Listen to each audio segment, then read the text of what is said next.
Selamat pagi anak-anak. Hari ini kita akan bertemu di dalam kelas agama. Kita akan mempelajari bab terakhir, yaitu bab 5 mengenai mensyukuri anugerah Allah lewat perkembangan iptek. Iptek, ilmu pengetahuan dan teknologi. Dua hal yang berbeda, yaitu ilmu pengetahuan dan teknologi.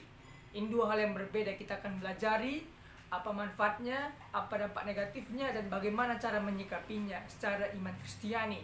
Tapi sebelumnya kita mau belajar terlebih dahulu ke belakang, mundur.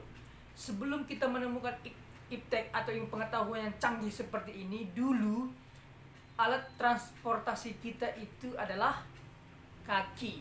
Kemana-mana kita berjalan kaki, kemana-mana kita menggunakan kaki kita ini untuk melangkah sehingga kita sehat dan kuat.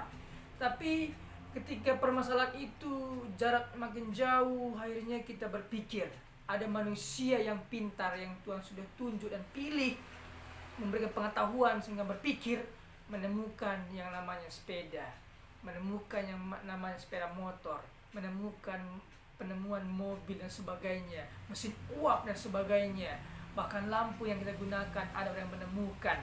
Itu pengetahuan yang Tuhan berikan, pengetahuan yang Tuhan berikan sehingga tercipta teknologi. Artinya ilmu pengetahuan dan teknologi dua hal yang berbeda. Ilmu pengetahuan itu berbicara mengenai pengetahuan yang Tuhan berikan. Oke, saya bahas dulu ya.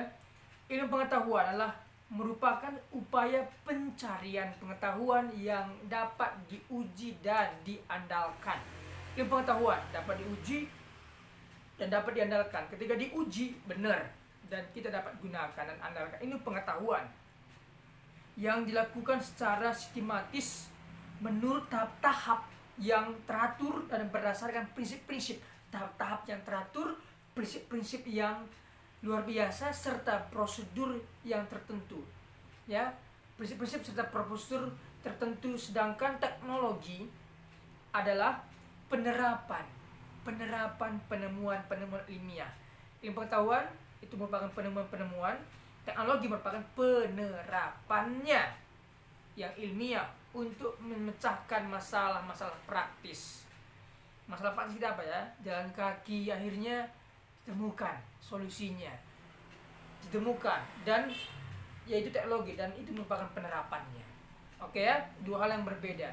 Kedua hal ini bisa disalahgunakan, pengetahuan disalahgunakan, teknologi disalahgunakan. Ini sangat berbahaya bagi negara kita. Oke, kita akan langsung membahas ya dampak negatif dan positif daripada iptek, ilmu pengetahuan dan teknologi ini. Lalu bagaimana cara menyikapinya nanti. Langsung saja. Dampak positifnya cukup baik ya. Sang penemu menemukan handphone, menemukan teknologi-teknologi yang lain. Itu tujuannya positif tujuannya untuk mempermudahkan kita. Ini dampak positifnya. Informasi yang diperoleh dapat langsung dipublikasikan. Saat ini kita sedang dalam pandemi corona ya, virus corona ini. Informasi cepat kita temukan, informasi cepat kita dapatkan, bagaimana solusinya cepat kita temukan. Bahkan informasi dari pemerintah pusat RI, presiden kita, apa yang disampaikan cepat kita terima tanpa harus ada lagi menunggu berapa hari, langsung kita terima secara live bisa. Itulah dampak positifnya. Cepat dapat diterima informasinya, cepat dapat dipublikasikan sehingga orang banyak dapat langsung mengerti informasi yang dibagikan. Itu dampak positifnya. Oke, berikutnya memudahkan kita dalam belajar. Nah, sekalipun hari ini kita berjauhan, tetapi kita bisa belajar sama-sama secara online, secara video seperti ini yang saya akan berikan kepada Anda. Kita bisa belajar. Jadi belajar itu tidak mengenal waktu, tidak mengenal tempat. Di mana saja kita bisa belajar. Melalui media sosial bisa, melalui internet bisa, apapun kita bisa belajar. Buku, dalam kehidupan, belajar itu seumur hidup. Belajar itu seumur hidup. Belajar materi itu belajar biasa, sekolah biasa. Tapi ada belajar yang luar biasa. Belajar tentang kehidupan. Belajar tentang kehidupan itu luar biasa. Tapi hari ini dampak positif adalah kita bisa belajar cepat.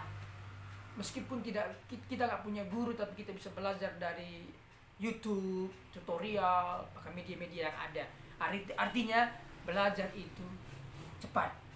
Oke, berikutnya. Hubungan sosial antar masyarakat bisa berlangsung di mana saja. Kita butuh Pak Kadus, cepat langsung. Di mana posisi saya mau datang ke rumah, saya mau ngurus surat, cepat. Itulah manfaat dari teknologi. Nggak mesti kita datang ke rumahnya, tiba-tiba dia nggak ada di rumah. Mana ke acara, ke pesta, nggak ketemu, pulang lagi, besok lagi datang, capek. Gunakan teknologi untuk media mempermudah kita mengurus semuanya. Oke, kita bisa langsung di mana saja. Oke, itu tujuan dan manfaat daripada media ini. Yang jauh bisa jadi dekat, yang dekat bisa jadi jauh. Itu negatifnya ya. Yang dekat bisa jadi jauh, negatif. Dekat ngapain jauh gitu ya. Saat ini kita jauh, tetapi kita bisa dekat melalui media ini. Kita gunakan media ini untuk memperdekat hubungan kita. Baik, berikutnya bersosialisasi. Kebijakan pemerintah dapat langsung cepat. Nah, seperti yang saya bilang tadi, kebijakan pemerintah langsung cepat kita terima. Oke, menggunakan virus kita baru dapat informasi. Gunakanlah masker ya. Menggunakan masker supaya kita terhindar atau bisa mencegah virus itu masuk ke kita, bahkan kita bisa mencegah membawa virus kepada orang lain. Ingat ya, melalui media, radio, televisi, internet, banyak sekali. Itu makanya cepat dan langsung. Oke, berikutnya, manfaat yang berikutnya, cepat mempublikasikan ya kebudayaan kita. Kita punya kebudayaan yang begitu baik, kita bisa mempublikasikan dari media kita, dari YouTube kita, dari internet apapun yang kita punya, kita bisa mempublikasikan sehingga orang lain mengerti kebudayaan kita. Saya punya kebudayaan Karo, saya bisa mempublikasikan kebudayaan Karo ke umum sehingga orang tahu, oh ini kebudayaan Karo begini ya, kebudayaan Batak begini, kebudayaan Bali begini, kebudayaan Jawa begini, sehingga kita dapat mempublikasikan kepada orang banyak, sehingga orang banyak juga mengerti dan menghargai kebudayaan kita. Ketika mereka datang ke negara kita atau ke tempat kita, ke kampung kita, mereka sudah mengerti cara menghargainya. Oh begini kebudayaannya, aku harus bersiap seperti ini. Oh begini bajunya, aku harus bersiap begini. Itulah belajar. Oke, itu dampak positif. Kita dapat mempublikasikan kebudayaan kita. Dampak negatifnya ada juga. Dampak negatif itu memunculkan kejahatan baru seperti penipuan, penculikan, pencurian motor, kartu kredit, pornografi, pengiriman virus dan spam, dan banyak sekali itu penipuan baru terjadi. Mengirim virus lalu menjual antivirus. Wah, ini sangat-sangat berbahaya, mati masuk neraka. Oke. Banyak perilaku menyimpang yang terjadi khususnya pada remaja karena tidak bisa memilih mana yang harus diterima dan mana yang harus ditolak. Ini ya, kita harus bijak. Kita harus mengetahui dan filtrasi mana yang harus diterima, mana yang ditolak. Tolak saja kalau memang tidak suka. Kalau nggak damai, nggak ada sejahtera di sini, tolak. Aku nggak sejahtera, nggak mau. Itu ukurannya sejahtera, ukurannya damai nggak kamu. Kalau kamu nggak damai, ya tolak. Jangan kasihan, nggak tolak. Ya, nggak damai, tolak. Berikutnya, tingkat kepercayaan kepada lingkungan sekitar menurun karena lebih percaya dengan internet untuk mencari informasi dibanding bertanya langsung kepada orang lain. Nah ini dia, tingkat kepercayaan kita kepada orang lain sudah mulai menurun. Kenapa? Karena was-was, jangan-jangan dia memberikan informasi yang salah, jangan-jangan dia menjebak, menipu saya. Kita malah menggunakan internet itu oke, tapi lebih banyak yang namanya komunikasi, sosialisasi lebih baik ya, kita hidup di dunia yang nyata ini. Oke, berikutnya, privasi bukan lagi menjadi suatu yang mahal. Nah, privasi, hacker itu gampang sekali menghack privasi kita. Bahkan semua yang ada pada handphone kita bisa dihack sama dia dan ambil semua data kita, bahkan keuangan kita bisa habis. Karena apa? Karena hacker itu. Jadi kita gampang sekali, ini privasi kita gampang sekali membagikan kepada orang lain. Orang lain tahu privasi kita. Dan kalau mereka melihat story kita itu ya, yang sering kita publish di grup itu ya, mengenai story kita, mereka pelajari storynya. Oh begini, lagi di mana dia ini, lagi di sini. Oh dia lagi di luar, bersama keluarganya, rumahnya kosong. Gampang, orang datang membobol rumah kita. Itu makanya jangan sekali-sekali kita apa saja di story, apa story, bahaya. Kenapa? Karena orang penjahat akan mengetahui histori sejarahnya, lalu melihat story kita, sehingga mereka mengetahui keberadaan kita di mana, lalu mereka membobol rumah kita. Hati-hati. Oke, budaya asli mulai terkikis. Ini ya, budaya asli kita mulai terkikis. Seharusnya budaya kita lestarikan, mulai terkikis. Kenapa? Karena banyaknya pendatang dari luar. Bangsa budaya Eropa datang, budaya Timur datang, sehingga kita ke Timuran lah, sehingga ke Eropaan lah, ke Cina-Cinaan lah, begitu ya, ke Tionghoa, begitulah kita. Itu makanya mari kita melestarikan kebudayaan kita. Jangan sampai kebudayaan kita terkikis dan hilang. Kebudayaan kita ini merupakan warisan budaya dari nenek leluhur kita. Cagar budaya kita harus dipertahankan. Berikutnya, terkadang membuat kita menjadi malas ya, tidak kreatif. Kenapa? Karena malas, mager, karena handphone bisa ini dan sebagainya. Boleh kita gunakan handphone kita ini juga untuk mendapatkan uang kok. Bisa belanja kita di sana, jual beli di sana. Meskipun kita nggak punya toko, tapi kita bisa gunakan aplikasi untuk jual beli. Kita promo kepada orang lain, kita bisa ambil untung dari sana. Gampang sekali, tapi kita nggak kreatif. Kita duduk di rumah, makan di rumah. Jadi apa? Obesitas, kegemukan, malas, aduh. Jadi mari gunakan handphone untuk berkreativitas. Seperti saya hari ini, saya mencoba untuk membuat channel Google saya, dan saya terus belajar akan hal itu supaya terus siapa tahu nanti kemudian hari akan menguntungkan ya, menguntungkan. Ya amin, semoga. Makanya di subscribe. Oke, berikutnya. Terkadang kita membuat kita malas, ya, karena menggunakan handphone, terus ya akhirnya memanjakan kita, jadi kita malas dan sebagainya. Dan berikutnya meningkatnya angka pengangguran. Kenapa? Karena sekarang di tempat-tempat tertentu sudah menggunakan media ini, atau misalnya di bank ya, ada mesin itu untuk bisa kita tunai, bahkan narik gampang, nggak mesti kita harus nunggu antrian ya. Mudah menggantikan tugas manusia. Bahkan diciptakan robot, bahkan diciptakan teknologi-teknologi yang lain untuk menggantikan posisi manusia. Sangat disayangkan ya. Jadi kita dari nganggur. Kenapa? Siapa yang membuat? Karena kita kurang kreatif, kita malas. Kita bisa membuat sesuatu juga. Oke? Jangan kita protes pemerintah, baik pengangguran, karena kita kurang kreatif. Mari kita berkreativitas. Oke. Iptek ibaratkan seperti pisau. Ilmu pengetahuan dan teknologi itu ibarat seperti pisau.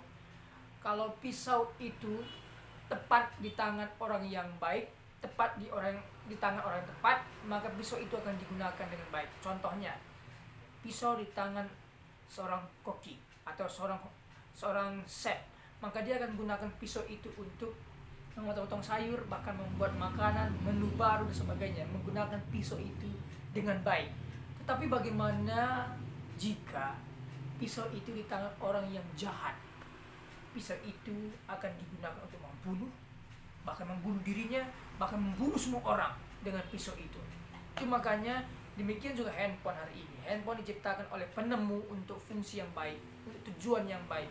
Tetapi kalau handphone itu di tangan orang yang salah, maka dia akan menggunakan untuk menghack, untuk menghancurkan, bahkan untuk menghancurkan dirinya sendiri. Itu makanya filtrasi, bijaksana, dan selalu paham bahwasanya kita itu diawasi oleh Tuhan. Mata Tuhan selalu melihat kita, malaikat kita selalu mencatat perbuatan baik dan jahat kita. Itu ingat, selalu mencatat perbuatan baik dan jahat. Semuanya akan dipertanggungjawabkan. Apa yang kamu lakukan di bumi akan kamu pertanggungjawabkan. Ada buku yang akan dibukakan. Semua itu tentang kamu di buku itu.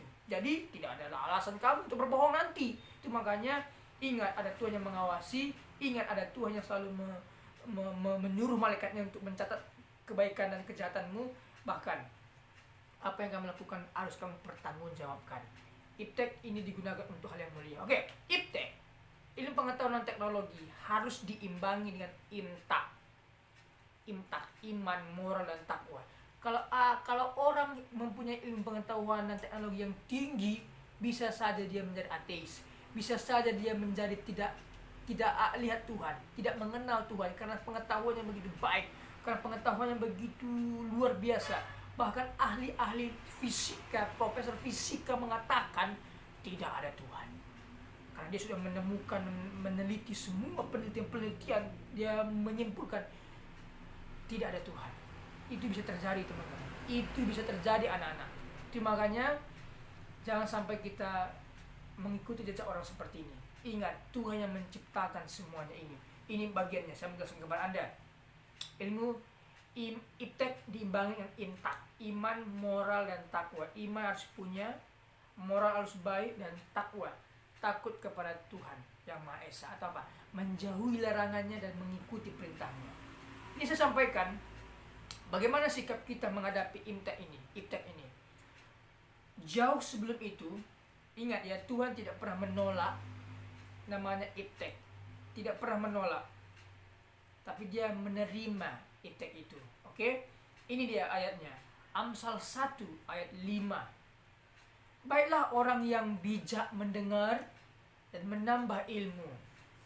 Dan baiklah orang yang berpengertian memperoleh bahan pertimbangan. Kalau engkau orang yang berpengertian, punyalah pertimbangan yang kuat. Apakah A ini boleh atau tidak? Apakah B ini boleh atau tidak? Apa ukurannya? Damai sejahteramu. Ingat, damai sejahtera ukurannya. Apakah engkau damai atau tidak? Kalau engkau punya keyakinan, punya Tuhan yang mengasihimu, engkau akan tahu ini tidak sesuai dengan iman Kristianiku, tidak sesuai dengan iman dan imanku. Aku tidak mau lakukan. Itulah namanya pertimbangan yang luar biasa. Punya berpengertian dan punya pertimbangan, atau kata lain bijaksana. Oke? Dari ayat di atas jelas bahwa Tuhan memerintahkan bagi manusia untuk senantiasa mengembangkan ilmu dan pengetahuan yang ada dalam dirinya dan terus mencari suatu bahan pertimbangan agar manusia menjadi bijak dan berpengertian. Agar manusia menjadi bijak dan berpengertian.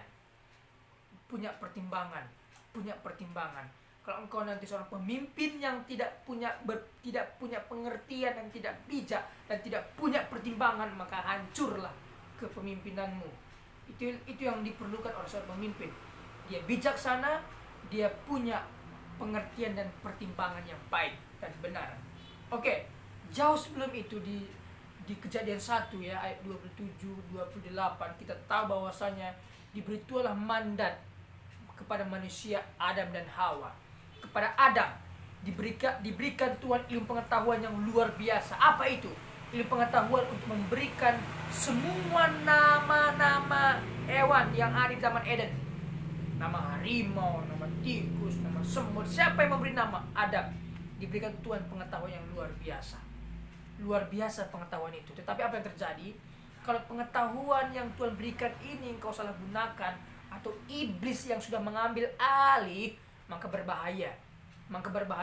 Engkau tidak segan-segan akan membunuh orang, bom orang, menganiaya orang tanpa ada rasa bersalah, tanpa ada rasa menyesal. Kenapa? Karena ilmu pengetahuanmu sudah dikendalikan iblis. Sehingga kamu tidak merasa bersalah, kamu merasa bangga. Wah, aku bangga, aku membunuh mereka semua. Bangga. Kenapa? Karena iblis yang sudah mengambil alih pengetahuanmu. Itu makanya ilmu pengetahuan itu yang Tuhan berikan, gunakan untuk memperbaiki dirimu, untuk memperbaiki negaramu, bahkan memperbaiki wilayah. Ilmu pengetahuan itu berikan, kembangkan itu. Oke, Bapak akan memberikan 2 tugas untuk kalian. 2 tugas untuk kalian. Pertama di halaman 50 ya, bab 5 halaman 50, iptek dalam Alkitab. Kamu akan kamu jelaskan seperti ini ya, kamu videokan, kamu jelaskan apa itu iptek dalam Alkitab. Itu materinya kamu bisa tambahi, sampaikan itu dalam durasi 3 sampai 5 menit. Durasi 3 sampai 5 menit. Materi ini hanya acuan, tetapi kamu bisa tambahi dari luar. Ya, kamu bisa tambahi juga mengenai iptek dalam Alkitab. Seperti apa itu? Oke. Lalu tugas yang kedua, itu harus kamu tulis dan kamu foto dan kamu kirim ke Bapak. Ingat ya, tugas yang kedua ditulis di kertas, you foto, kirim ke Bapak. Saya tidak minta untuk diketik, no, jangan diketik. Kalau ketik itu berbahaya, itu terjadi nanti manipulasi data. Kenapa? Karena bisa sekali copy paste. Saya tidak mau seperti itu. Kalau saya izinkan seperti itu berarti membuat engkau ada kesempatan berbuat dosa. Jadi saya minta Anda tugas kedua ini ada 10 soal, tuliskan di kertas, di foto, kirim ke Bapak jawabannya. Oke? Itu saja tugas hari ini. Videokan. Lalu yang kedua, tulis jawabannya, foto, kirim ke Bapak. Baik, inilah pertemuan kita. Kita akan bertemu di minggu berikutnya. Selamat pagi.